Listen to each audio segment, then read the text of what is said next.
नमस्कार, आप देख रहे हैं इंडिया टीवी। आपके साथ मैं हूं मीनाक्षी जोशी। वक्त हो गया है कहानी कुल्फी की का। तमाम खास मेहमान हमारे साथ स्टूडियो में मौजूद हैं। हमारे साथ राकेश शुक्ला जी हैं, विजय त्रिवेदी जी हैं, समीर चौगांवकर जी हैं, आरती टिक्कू जी हमारे साथ मौजूद है। बहुत स्वागत आप सभी मेहमानों का।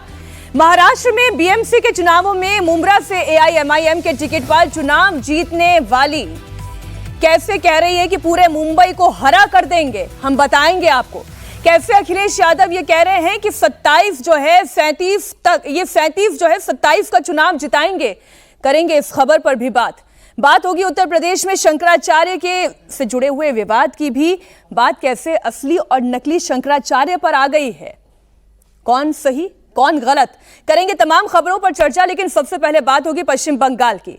पश्चिम बंगाल में एसआईआर को लेकर तनातनी बढ़ती चली जा रही है। अब तक चुनाव आयोग पर टीएमसी की तरफ से क्या आरोप लगाया जाता रहा है कि ये चुनाव आयोग जो है वो केंद्र सरकार के इशारे पर काम कर रही है।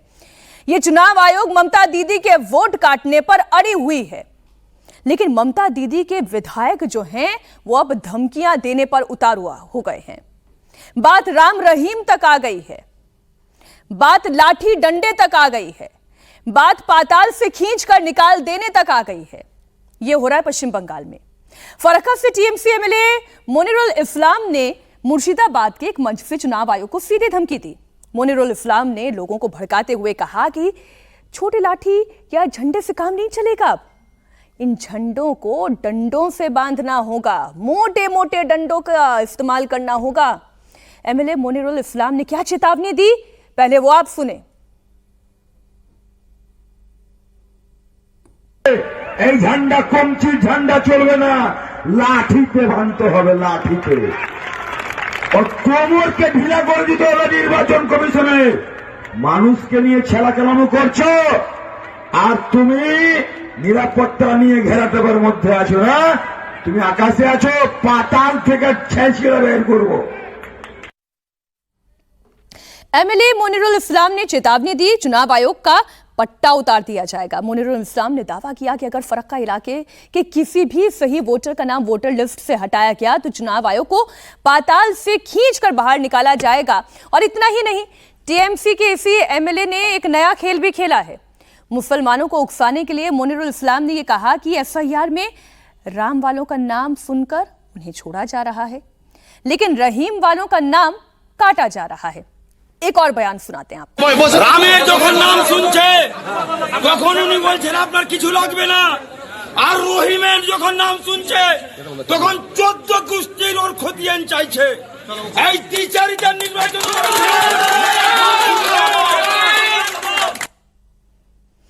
ऐसा नहीं लग रहा है राकेश जी, अभी इस पर चर्चा हम शुरू करते हैं। ऐसा नहीं लग रहा है राकेश जी जैसे ममता दीदी ने एक ऐसी फोर्स तैयार करती है जहां पर वो राम वर्सेस रहीम की बात कर रहे हैं, जहां पर वो लाठी डंडे की बात कर रहे हैं, जहां पर वो पाताल से खींच कर लाने की सीधे सीधे चुनाव आयोग को धमकी दे रहे हैं।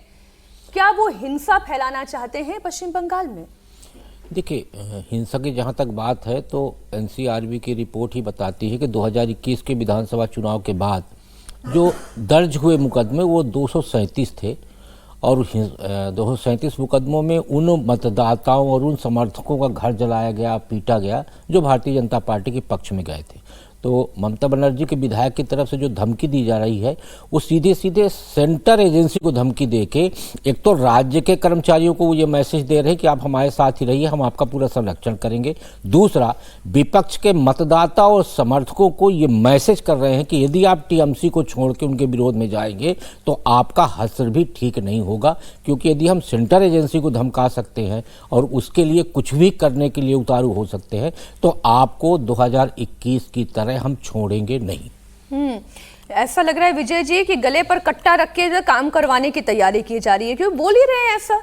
वो ये कह रहे हैं कि छोटे मोटे झंडे उंडों से काम नहीं चलेगा, वो पतली पतली डंडियों से काम नहीं चलेगा, मोटे मोटे डंडे लाने होंगे और पाताल से खींच कर निकालेंगे। और ये राम रहीम वाली वो जो बात कह रहे हैं, कोई प्रूफ भी तो रखते दुनिया के सामने, कोई सबूत तो नहीं है। नेताओं को भाषण देने के लिए प्रूफ की जरूरत नहीं है, धमकाने के लिए भी कोई प्रूफ की जरूरत नहीं है, इसमें कहाँ जरूरत है। और इसमें दोनों काम हो रहे हैं ना कि विधायक जो हैं हिंदू मुस्लिम पॉलिटिक्स कर रहे हैं, उसको पोलराइज करने की कोशिश करें, और ममता जी मंदिर बनवाएं, तो फिर आप ये भी नहीं कह सकते कि वो हिंदुओं के साथ नहीं है। तो दोनों तरफ काम चल सकता है ना, उससे कि दोनों बातें हो रही है। एसआईआर को लेकर लगातार चर्चा होती रही, जो उनको लड़ाई लड़नी थी, चुनाव आयोग के पास जाकर भी अपनी सारी बात कह दी है। ममता जी ने कहा था कि वो इस पे एसआईआर पर काम नहीं करेंगे, लेकिन उन्होंने पार्टी के सब लोगों को कहा कि एसआईआर पर काम करवाएं। एसआईआर ने काम कर लिया। वहाँ पर बीजेपी दूसरी तरफ शिकायत कर रही कि हमें तो घुसने ही नहीं दे रहे ये लोग, टीएमसी के लोग, कि एसआईआर में क्या गड़बड़ होगी क्या नहीं होगी। एसआईआर से अब आगे निकल गया चुनाव, अब उनको समझना चाहिए, और उसका रास्ता वो मनिरुल इस्लाम बता रहे हैं कि अब एसआईआर तो जो होगा होगा, अब पोलराइज करके इलेक्शन को लड़ा जाए। बड़ी तैयारी कर रखी है एसआईआर के विरोध में। 27 जनवरी को कोलकाता में टीएमसी का प्रोटेस्ट होगा, लेकिन इससे लेकर कल साउथ 24 परगना में जमकर तोड़फोड़ और हंगामे की तस्वीर सामने आई। तृणमूल कांग्रेस के कार्यकर्ताओं ने आम लोगों के साथ मिलकर जमकर हंगामा किया। सड़क पर टायर रख दिया गया, उन्हें आग लगा दी गई, फिर बीडीओ ऑफिस परिसर में कुर्सियों को तोड़फोड़ दिया गया। करीब 1 घंटे तक हंगामा होता रहा। तृणमूल कांग्रेस के नेताओं ने आरोप लगाया कि एसआईआर को लेकर आम लोगों को परेशान किया जा रहा है। अच्छा, परेशानी हाँ जरूर है, कुछ परेशानियां, जैसे समीर जी अब क्या परेशानी है कि मोहम्मद में नाम MOHD होना चाहिए, मोहम्मद ऐसे शुरू होना चाहिए, MU होना चाहिए, लेकिन इसी में मोहम्मद शमी भी आते हैं। फिर वो कहते हैं, क्रिकेटर हैं, नामचीन चेहरे हैं, कि एसआईआर तो होना जरूरी है, आपका नाम लिस्ट में हो, आप मतदाता हो, ये करना जरूरी है, ये हमारा अधिकार है और ये हमारी जिम्मेदारी भी है। और ये तो लाठी चलवा रहे हैं, टायर जलवा रहे हैं। देखिए, कल कांग्रेस ने भी वीडियो का सिर फोड़ने पर आ गए। कल कांग्रेस ने भी एसआईआर को लेकर बहुत जबरदस्त बंगाल के अंदर प्रदर्शन किया, और जो टीएमसी के विधायक का जो बयान आया उसे राहुल गांधी के बयान का एक विस्तार के रूप में देखा जाना चाहिए। राहुल गांधी भी तो कह चुके हैं कि जो चुनाव आयुक्त है, मुख्य चुनाव आयुक्त है, वो ये ना सोचे कि बाद में वो रिटायर हो जाएंगे, बच जाएंगे, जब हम सत्ता में लौट कर आएंगे तो उनको जो सरकार से सुविधा मिली हुई है बचने की, वो विड्रॉ करेंगे और उनको फिर हम घसीट कर बाहर लेकर आएंगे। तो जो राहुल गांधी चुनाव आयोग को धमकी दे रहे थे, उसी को ममता बनर्जी के सांसद ने बंगाल के अंदर खुलकर धमकी दी। और मुझे लग रहा है एक संवैधानिक संस्था के प्रमुख को, एक संवैधानिक संस्था को जो देश में निष्पक्ष चुनाव कराने के लिए जानी जाती है, इतना बड़ा चुनाव करती है, उसको इस तरीके से राजनीति में घसीटना, अपने स्वार्थ के लिए उसको लगातार धमकी देना, ठीक है, चुनाव आयोग राजनीतिक दल नहीं है, वो आपकी हर बात का जवाब नहीं दे सकता, लेकिन चुनाव आयोग पर इस तरीके से आरोप लगाना, और आप इसके खिलाफ तो सुप्रीम कोर्ट गए हो, आप हाई कोर्ट में गए हो, आप सुप्रीम कोर्ट में गए हो। सुप्रीम कोर्ट में बिहार चुनाव के पहले इसको लेकर चर्चा हो चुकी है, सुप्रीम कोर्ट का ऑब्जर्वेशन इसको लेकर आ चुके हैं। बंगाल में जो एसआईआर हो रही है उसको लेकर आप सुप्रीम कोर्ट में और हाई कोर्ट में गए हो। ममता बनर्जी तो यहां तक कह चुकी है कि मैं पैरवी करूंगी एसआईआर को लेकर, जरूरत पड़ेगी तो मेरे पास पूरी जानकारी है।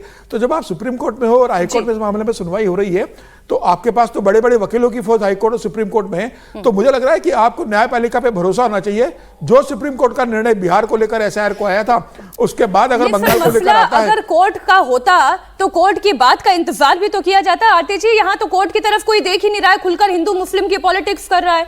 अभी विजय जी ने कहा है ना कि ममता बनर्जी बड़ा सेफ खेल रही हैं। एक तरफ तो वो मंदिर बनाने के लिए सरकारी धनराशि भी दे रही हैं, और दूसरी तरफ उनके नेता जो हैं वो जमकर हिंदू मुसलमान खेल रहे हैं। अरे राम रहीम वाली कहां से बात आ गई? मीनाक्षी, आपने बिल्कुल सही कहा। ममता बनर्जी मुझे लगता है एक स्पेशल केस है। बिहार में जो हाल हुआ, अगर आप देखें कि एसआईआर पे जो विरोध कर रहे थे और हिंदू मुसलमान के इश्यूज उठा रहे थे साइमल्टेनियसली, उनका जो हाल हुआ बिहार में, वो बंगाल में भी हो सकता है। लेकिन चूंकि ममता बनर्जी पावर में है, बहुत सारे संस्थान उनके अंडर है, बहुत सारी चीज़ें उनके हाथ में हैं, तो जिस तरह की राजनीति वो खेल रही है, बिल्कुल पोलराइज कर रही है। मुझे लगता है वो सारे ऑपोजिशन के जितने, इंडिया अलायंस के जितने अलग अलग पार्टियां थी, उन सबको वो एक तरफ से बिल्कुल ख़त्म करने की कोशिश में, क्योंकि वो मुसलमानों का वोट जो है वो कंसोलिडेट करने की पूरी कोशिश है उनकी, कि वो सारे मुस्लिम वोट्स जो हमने देखा, इनफैक्ट महाराष्ट्र में भी हमने कई सारी जगह देखा, बीएमसी पोल्स में मुस्लिम वोट्स फ्रैगमेंट हुए और उसकी वजह से बीजेपी जीत गई। तो यहाँ पे बंगाल में जो वो कोशिश कर रही है कि जितने भी अपने आप को प्रो मुस्लिम या मुस्लिम अपीजमेंट की जो पॉलिटिक्स खेलते आ रहे हैं, कांग्रेस है या लेफ्ट है, उनको भी साइडलाइन करके वो सारी मुस्लिम एआईएमआईएम के पास कहीं वोट ना जाने पाए, बिल्कुल कांग्रेस कहीं उनसे ये मुसलमानों का वोट ना झटक ले, कहीं मुर्शिदाबाद वाली बाबरी मस्जिद जो है वो उनसे मुसलमानों को दूर ना कर दे, इसलिए राम रहीम वाली पॉलिटिक्स तो करनी होगी। लेकिन वहां महाराष्ट्र में तो इलेक्शन हो चुके हैं, लेकिन फिर भी वहां पर हिंदू मुस्लिम की पॉलिटिक्स खत्म नहीं हो रही है। ओवैसी की पार्टी के शानदार प्रदर्शन के बाद समीकरण कुछ बनने बिगड़ने शुरू हो गए हैं। हालांकि कई सेक्युलर पार्टीज के लिए ये टेंशन की बात होगी, लेकिन ओवैसी एंड कंपनी के लिए यही सबसे बड़ी बात है कि इतना उत्साह है, इतनी सारी सीटें वो जीत कर लाए हैं। और कैसे जीत कर लाए हैं? वही बुर्का, वही हिजाब, वही कुरान, वही जय मुसलमान वाले नारों के साथ। महाराष्ट्र में बीएमसी के चुनावों में मुंब्रा से एआईएमआईएम के टिकट पर चुनाव जीतने वाली सहर शेख ने अपना एक बयान दिया और बयान के बाद जबरदस्त बवाल मचा। जीत के बाद विरोधियों पर न सिर्फ उन्होंने तंज कसा, बल्कि कहा कि मुंब्रा को पूरी तरह से हरे रंग में रंग देंगे। आप सुने बयान। अब मेरी गुजारिश है आप सबसे कि आने वाले 5 साल बाद भी जब इलेक्शंस होंगे इंशाल्लाह, आप लोगों को उस इलेक्शन में इससे भी बड़ा मुंह तोड़ जवाब उनको देना है। पूरे के पूरे मुंब्रा को ग्रीन कलर से ऐसे रंगना है कि इन लोगों को यहाँ से बुरी तरह से पछाड़ के भेजना है इंशाल्लाह। हर एक कैंडिडेट इंशाल्लाह 5 साल बाद सिर्फ और सिर्फ एमआईएम का आएगा, क्योंकि अब इलेक्शन में आप मजलिस की ताकत समझ चुके हैं और ये ताकत हमको अल्लाह से आती है। अच्छी बात है, ताकत जिसे जहां से मिले उस ताकत का उसे इस्तेमाल करना चाहिए राकेश जी, लेकिन ताकत का इस्तेमाल ऐसा कि पूरे मुंब्रा को वो हरे रंग में रंग देंगे। अब तो चुनाव हो गया। नहीं, ये मुंबई के लिए नहीं नतीजा आ गया। ये मुंबई के लिए नहीं कहा गया है, पूरे महाराष्ट्र के लिए नहीं। ये क्या है कि असदुद्दीन ओवैसी अब बंगाल में उतरने वाले हैं, तो उसके लिए उन्होंने एक मैसेज कम्युनिकेट करना शुरू कर दिया है। मीनाक्षी जी, इस समय देश के अंदर मुस्लिम वोट लेने की एक प्रतिस्पर्धा चल रही है और उसी प्रतिस्पर्धा में कांग्रेस भी कूदी हुई है, ओवैसी भी कूदे हुए हैं, ममता भी चाहती हैं। अब ममता का जो मुस्लिम विधायक को उतारा गया है, उसके पीछे क्या ममता के मन में भी डर पैदा हो गया कि जिस तरीके से परंपरागत पार्टियों को छोड़ के मुस्लिम वोटर दूसरी जगह पे जा रहा है, उससे क्या उनको ये डर सता रहा है कि मुस्लिम वोट यदि कटेगा तो हमें कौन से वोट को लेके आना है। इसलिए जो विजय जी ने कहा कि एक तरफ वो मंदिर भी बनवा रही है, दूसरी तरफ मस्जिद भी बनने दे रही है। ऐसा नहीं है कि हुमायूं कबीर के खिलाफ उन्होंने कोई कार्रवाई की है, तो मंदिर और मस्जिद दोनों को लेके वो इसलिए पैरेलल चल रही हैं कि जिससे हम मुस्लिमों को हम एक तरफ से मैसेज करें कि हम ही आपके मसीहा हैं, और दूसरा यदि मुस्लिम समर्थक कोई आता है तो वो उनके वोट को खींचने ना पाए, क्योंकि कांग्रेस भी जैसे कूद रही है। और असदुद्दीन ओवैसी की पार्टी की तरफ से जो बयान दिया गया है कि हरा रंग कर देंगे, वो कुल मिला के महाराष्ट्र के लिए नहीं है, बल्कि वो बंगाल के लिए वो मैसेज है, क्योंकि बिहार में उनको सफलता मिली, महाराष्ट्र में सफलता मिली, तो उससे वो बंगाल में कदम रखें, उसके पहले ही कांग्रेस और ओवैसी जैसे लोगों को रोकने के लिए ममता बनर्जी ने अपने मुस्लिम विधायक को मैदान पे उतार दिया। तो मुंबई में दिया गया एक बयान कैसे पश्चिम बंगाल तक पहुंच रहा है, अभी राकेश ये बता रहे हैं। एआईएमआईएम की पार्षद मुंब्रा को पूरी तरह से हरे रंग में रंग देना चाहती है, तो वहीं एआईएमआईएम के अध्यक्ष असदुद्दीन ओवैसी खुद ये कह रहे हैं कि मैं खुद चाहता हूं कि हिजाब पहनने वाली ही देश की प्रधानमंत्री बने। प्रधानमंत्री हिजाब पहनने वाली लड़की होनी चाहिए। अगर ये मैं बोल रहा हूं तो इसमें कौन सा गुनाह है? क्या हम ख्वाब नहीं देख सकते? क्या हम उस ख्वाब को पूरा करने की कोशिश नहीं कर सकते? क्या भारत का संविधान हमको इस बात से रोकता है? नहीं रोकता है। यही तो हम ये कह रहे हैं कि ख्वाब देखो, उन ख्वाबों को पूरा करने के लिए मुत्तहिद रहो, काम करो। तो इसमें अगर कोई तकलीफ, किसी के पेट में दर्द हो रही है, तो भाई आप तो पाकिस्तान की जबान में बात कर रहे हैं। कोई हिजाब पहनने वाली लड़की बनेगी प्रधानमंत्री, तो इसमें बुरी बात क्या है? आप इसमें बुरी बात क्या है? संविधान तो इजाजत देता है ना, बिल्कुल भी इजाजत दे सकता है। और अगर ऐसा अल्लाह करे कि मेरी जिंदगी में वो दिन देखो, नहीं, मेरी जिंदगी के बाद होगा, कभी ना कोई तो होगा इंशाल्लाह एक दिन। अच्छा, असदुद्दीन ओवैसी विजय जी पेशे से बैरिस्टर हैं और अपनी बातों को पूरे तर्क के साथ कहते हैं। जो कहा है उसमें वाकई में देखा जाए कुछ गलत भी नहीं है, लेकिन हिडन एजेंडा भी क्या कोई ओवैसी का है, तो आप समझा दें। कुछ गलत नहीं कह रहे, ठीक है, सब लोग कह सकते हैं। इसमें हिंदुस्तान का संविधान भी, आइन भी इजाजत देता है, वो बन सकता है, नहीं बन सकता। लेकिन ओवैसी साहब बैरिस्टर हैं और मैं उनको बहुत प्रोग्रेसिव मुस्लिम लीडर के तौर पे उम्मीद करता हूं कि वो कहें कि मुस्लिम बेटी, वो बोले ना, बिल्कुल ठीक बात है, मुस्लिम बेटी प्रधानमंत्री बने, राष्ट्रपति बने, मुख्यमंत्री बने, अच्छी बात है, इसमें कोई आपत्ति वाली बात भी नहीं और कोई आशंका वाली बात भी नहीं होनी चाहिए। और वो एक पार्टी जिसको करते हैं, लीड करते हैं, वो पार्टी तो एक धर्म के नाम के साथ चलती है। उसमें भी कोई आपत्ति नहीं। भारत में यदि इस तरह की इजाज़त है तो आप कोई कुछ कर नहीं सकते कि मुस्लिमीन करके पार्टी चल रही है और वो अपने एजेंडा को आगे बढ़ा रहे हैं। लेकिन ओवैसी साहब हमेशा आइन के जो ब्रैकेट है ना उसके अंदर बात करते हैं। एजेंडा उनका जिनको समझना होता है वो समझ लेते हैं, जो उसके आगे बढ़ना चाहते हैं। जो आपने मुमरा में उनको देखा ही है, कॉरपोरेटर साहब को साहिबान जो है वो बात कर रही हैं, तो उसमें कोई आपत्ति वाली बात नहीं होती। और बल्कि इस तरह से करके उन्होंने, आप देखिए कि मुंबई में या महाराष्ट्र के इलेक्शंस में जो जगह बनाई है, ये जो सो कॉल सेकुलर पार्टीज हैं, जो पार्टीज मुस्लिम वोट के भरोसे रहती है और वो समझती थी कि हम ही उनके ठेकेदार हैं, उनके लिए चेतावनी है ये। कांग्रेस भी है, समाजवादी पार्टी है और भी पार्टी है, आरजेडी भी है, उद्धव ठाकरे साहब भी हैं। तो सभी लोगों के लिए चेतावनी है कि वो अभी तक उनको ठेकेदार समझ रहे थे। और आज़ादी के बाद, मैं समझता हूँ आज़ादी से पहले भी हिंदुस्तान में मुसलमानों ने मुसलमान लीडर को चुनने की एक्सरसाइज नहीं की। अब वो एक्सरसाइज ओवैसी साहब करवाना चाहते हैं और धीरे धीरे वो उस रास्ते पर बढ़ रहे हैं। और इसलिए शायद ओवैसी जो है वो आइन के ब्रैकेट में ही बात करते हैं। वो ये नहीं कहते कि मुस्लिम लड़की प्रधानमंत्री बने, वो ये कहते हैं कि बुर्का हिजाब पहनने वाली लड़की महिला वो बने। अच्छा, लेकिन इस पर कांग्रेस सांसद इमरान मसूद ने टारगेट किया।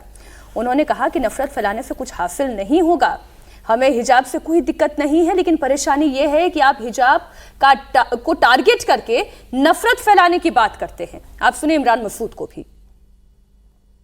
आप हिजाब को टारगेट कर करके नफरत फैलाने की बात कर रहे हो, और हिजाब पहनना कोई गुनाह तो है नहीं।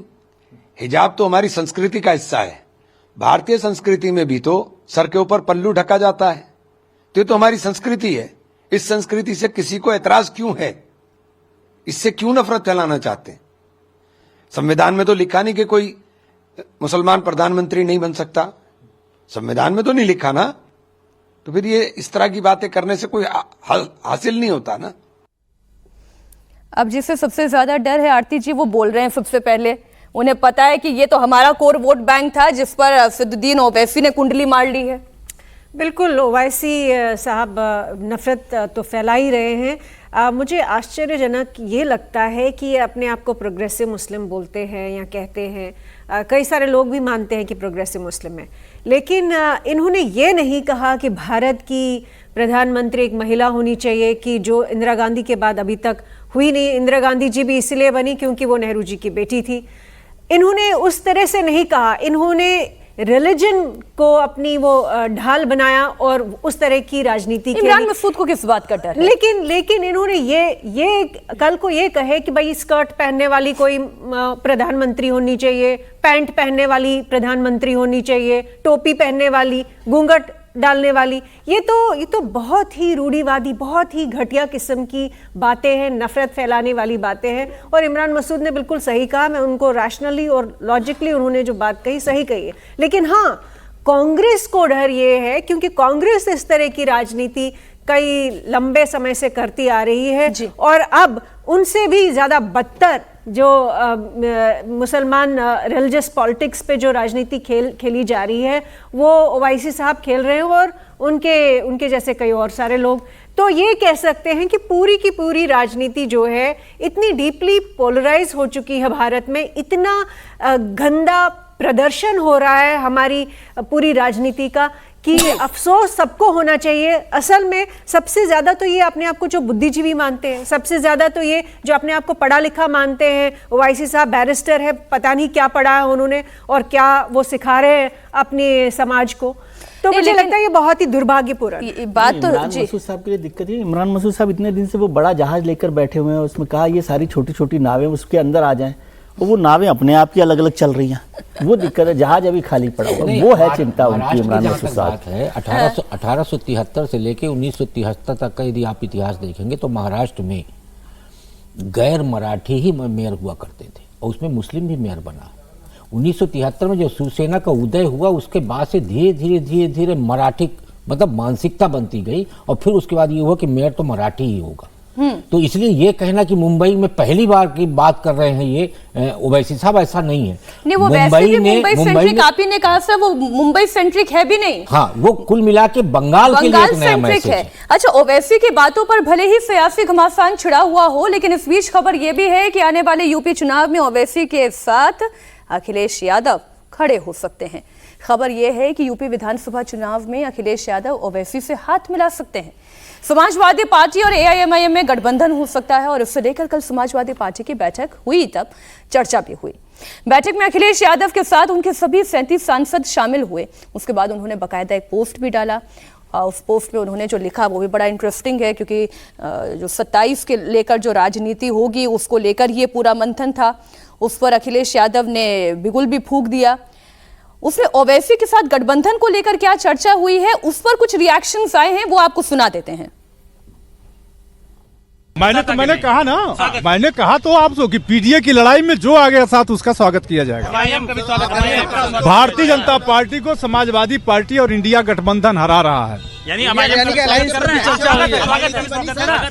सत्ताईस के प्रत्याशियों के लिए क्या कुछ स्वागत है? रणनीति बन चुकी है। बहुत जल्दी आप लोगों के सामने खुलासा हो जाएगा। तो मैं जिस पोस्ट की बात कर रही थी, जल्दी से वो पोस्ट भी आप लोगों को दिखा देती हूं। अखिलेश यादव ने 27 फतह के लिए अपनी टीम 37 लगाती है। अखिलेश यादव ने सोशल मीडिया प्लेटफॉर्म एक्स पर एक पोस्ट साझा किया। उसमें लिखा 37 जिताएंगे 27, और कार्यकर्ताओं से एकजुट होकर पीडीएफ सरकार बनाने की अपील की। वो पोस्ट भी आपके सामने है। कल अखिलेश यादव ने अपने सभी सांसदों के साथ ये मीटिंग ली थी, और अच्छी बात है वो लगातार जो है एग्रेसिव दिखाई दे रहे हैं। रोड मैप भी बन रहा है, विरोधियों पर जो निशाना साधना है वो भी काम कर रहे हैं। लेकिन समीर जी, असदुद्दीन ओवैसी वाली खबर पर पहले हम चर्चा कर लेते हैं। ये तो कोशिश बिहार में भी हो रही थी, वहाँ तो ओवैसी जी खुद आगे बढ़कर कह रहे थे तेजस्वी से कि आप जो है गठबंधन कर लें, लेकिन उन्होंने वहाँ पर घास नहीं डाली। अब यहाँ पर सुइसाइडल तो नहीं हो जाएगा समाजवादी पार्टी के लिए ओवैसी के साथ आना?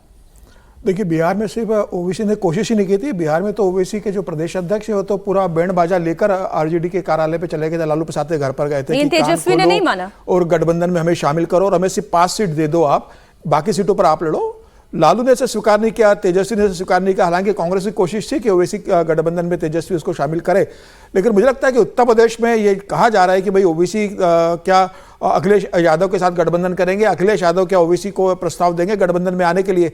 मुझे इसकी संभावना कम नजर आती है। अखिलेश यादव को जिस तरीके से उत्तर प्रदेश के अंदर लोकसभा चुनाव में प्रदर्शन हुआ है, अखिलेश यादव को यह लग रहा है कि इस समय उनकी स्थिति बहुत अच्छी है, और वो पीडीए के ऊपर जिस तरीके से पूरी तरीके से निर्भर है। उनको तो पता है कि भाई यादव वोट उनके साथ जुड़ा हुआ है, मुसलमानों का बड़ा वोट जुड़ा हुआ है, और पीडीए का एक उनके साथ जुड़ गया, जिसके कारण 37 सीटों में वो जिस तरीके से उन्होंने प्रदर्शन किया और भारतीय जनता पार्टी को 33 सीटों पर लेकर आए।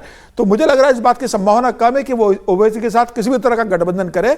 एक बार ओवैसी के साथ वो गठबंधन क्यों छोड़ा गया है? फिर ये जो भी पीडीए के हक की बात करेगा उसे साथ लाने के लिए तैयार है, ये शिगुफा क्यों? तो पीडीए के हक की बात में तो सिर्फ ओवैसी क्यों आते हैं? उसमें तो कांग्रेस भी आती है, उसमें मायावती भी आती है। हो सकता है मायावती को संदेश हो सकता है कांग्रेस को संदेश हो सकता है ये कि आरएलडी के जयंत चौधरी को के साथ तो उन्होंने एक एक्सपेरिमेंट करके देख लिया, वो फ्लॉप रहा। नहीं, ये भी तो समझिए ना, ये आरएलडी के जयंत चौधरी को भी संदेश होगा। ये हो सकता है कि दूसरे जो अन्य छोटे दल अभी योगी जी के साथ सरकार में उनको संदेश हो कि भाई आप हम पीडीए की बात कर रहे हो, पीडीए के जो छोटे दल है जो निषाद पार्टी के जुड़े हुए हैं, अभी राजभर जो जुड़े हुए, उनको संदेश हो कि आप हमारे साथ आइए, तो बाकी लोगों को संदेश होगा। मुझे नहीं लगता कि अखिलेश यादव किसी भी तरीके से ओवैसी के साथ जुड़ेंगे, क्योंकि ओवैसी के साथ जुड़ने का मतलब ये होगा कि सीधे सीधे आप मुस्लिम तुष्टिकरण की राजनीति कर रहे हो, और अखिलेश यादव इस समय बचेंगे जो खुद इटावा में इतना बड़ा शिव मंदिर बनवा रहे हैं, हाथों से क्यों हस्तांतरित कर देना चाहेंगे। लेकिन राकेश, ये जो 37 जिताएंगे 27, 184 तक कैसे ले जाएंगे? देखिए, भारतीय राजनीति में जितने भी पार्टियां हैं उनमें मुझे लगता है अखिलेश यादव थोड़ा ज़्यादा समझदार मुझे समझ आ रहे हैं। आप देखिए कि उन्होंने पहली बार तो ये कहा कि हमें भारतीय जनता पार्टी से भारतीय जनता पार्टी की तरह चुनाव लड़ना पड़ेगा। एक तो ये उनकी समझदारी, यानी कि सारी गणित बिठा के लड़ना पड़ेगा, जमीन पे लड़ना पड़ेगा, प्रबंधन करके लड़ना पड़ेगा। और दूसरा उन्होंने ये कहा कि यदि जरूरत पड़ी तो ओवैसी के साथ भी जाएंगे। उनको ये इल्म है कि बिहार में जो गलती हुई आरजेडी से, वो गलती हमें नहीं करनी है। क्योंकि आज की डेट में अखिलेश यादव मजबूर हुए हैं भारतीय जनता पार्टी के पिच पे आने के लिए, यानी हिंदुत्व के पिच पे आने के लिए, और इसीलिए वो सैफई में मंदिर बनवा रहे हैं। तो उनका जो पीडीए का फार्मूला है, तो पी को तो आप कई तरह से देखिए, पी को पीड़ित में देखिए, पी को पिछड़े में देखिए, लेकिन अभी जब पी को पंडित में भी तो देखिए। मैं वही कहने जा रहा हूं कि पी को पंडित में भी देखिए, तो पी को वो एक बहुआयामी बनाने की कोशिश में है। ए को भी बना रहे हो, हैं? ए को भी वैसे ए को भी बना रहे। अब उनके पास जो लगता है घबराहट है, वो ये है कि ऐसा ना हो कि जो गलती वहां हुई बिहार में, वो गलती बिहार यूपी में भी हो जाए, इसलिए वो पी डी के साथ ए को एक मुश्त रखना चाहते हैं। और उसके लिए यदि ओवैसी के साथ गठबंधन करने की जरूरत पड़ी, तो मुझे लगता है अखिलेश जी पूरी सहजता के साथ ओवैसी के साथ गठबंधन करेंगे।